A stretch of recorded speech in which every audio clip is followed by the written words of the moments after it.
What's going on, Ratsénhaienhs Ross Montour.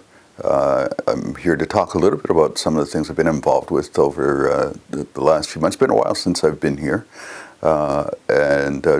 we have been busy. I've been working with external government relations work, particularly in developing strategy for a renewal of negotiations on the Seigneury of Sault St.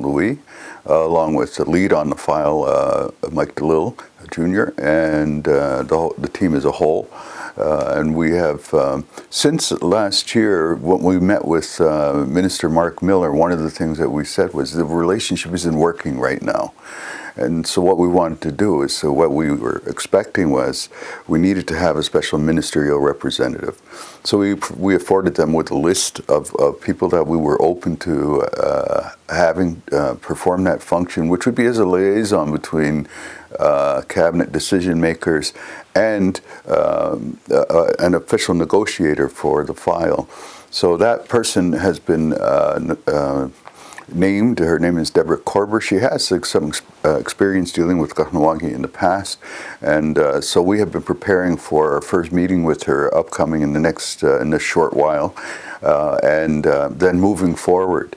And I am, as the lead of the Kahnawà Canada relations team, also.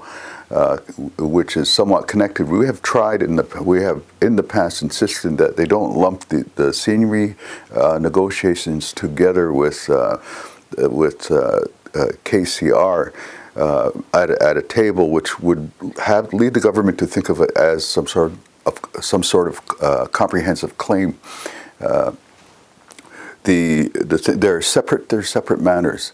And one of the things, the messages we gave Mark Miller when we met with him prior to the naming of Deborah Korber was that we're not going to be sitting at what some people refer to as termination tables or rights and recognitions tables, but we are already exercising self-determination, and to that extent, what we expected to have in terms of discussions with Canada is how they can remove encumbrances, obstacles to a fuller exercise of our self-determination. So that work has been ongoing, also preparation for that. So the way that's going to be timed is that we're first going to engage on the seigneury discussions, and then move into the negotiations, and then shortly thereafter move into a KCR. And at the KCR table, we've added some things to that table connected to lands. One is we are pressing Canada to provide us with a fund for purchase of lands, which would be environmentally sensitive lands that would be open for protection within the boundaries. We're also looking for some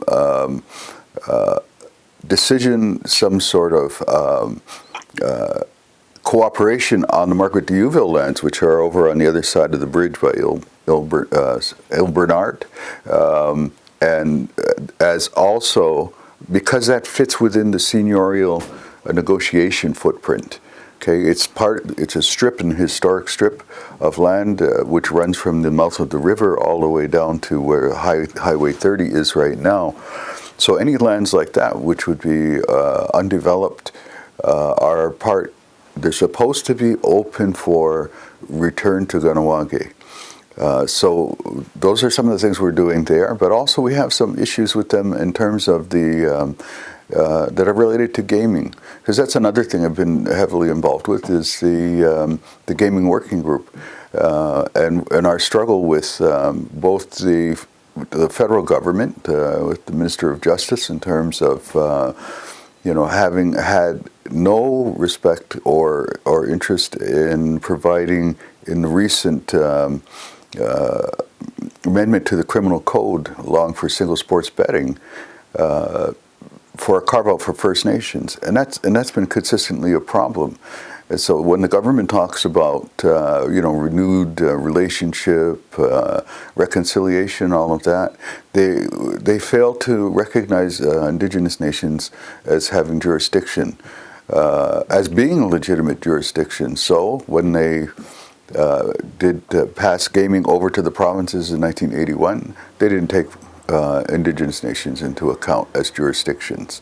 When they passed the cannabis legislation, they did not take this into account. So that's something we want to bring to that table also, is there needs to be a recognition of jurisdiction that extends beyond lip service.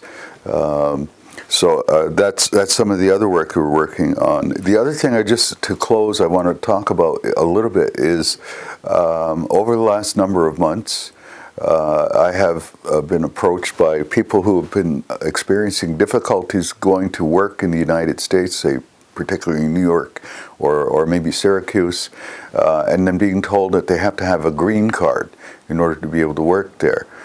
And that was part of the Jay Treaty Border Alliance discussions that we had in June in Detroit, where a member at Walpole Island confronted a regional director of Homeland Security about this question about green cards. And the guy said, well, oh, no, that's not accurate. You don't need a green card. Well, it turns out, I said to that man, well, it happened to me. I was told, well, we have a green card for you people. So with respect to that, I've been in touch with the U.S. Consul General's office in Montreal. I've been waiting to hear back. I did hear back from them. It's not within their domain as state, but the office of the Consul General here in Montreal has agreed to act as an intermediary to the Homeland Security Division, which is in the same building, but their responsibilities are separate. But we need to have clarification on that matter. What I said to the representative of the Consul General is the idea that we would need to have a green card is to turn back the clock on Paul K. Daibo, because that was settled law at the Supreme Court that that recognized the right of our people to be able to travel across that border back and forth freely, to be able to live there, to work there, without a green card. We're not aliens. That is our land. So that's some of the work I'm continuing to work on. So beyond that, I just want to wish everybody well. Stay healthy. Still take care. There's still COVID out there. There's H1N5 out there now among birds. It's been identified in Quebec. So be careful. Particularly, we're moving into the next season, which we'll get past Halloween. It'll be Christmas and then the New Year. So I'm looking to close out the New Year in a good way on behalf of Kahnawake, Yamako, Onagiwahi.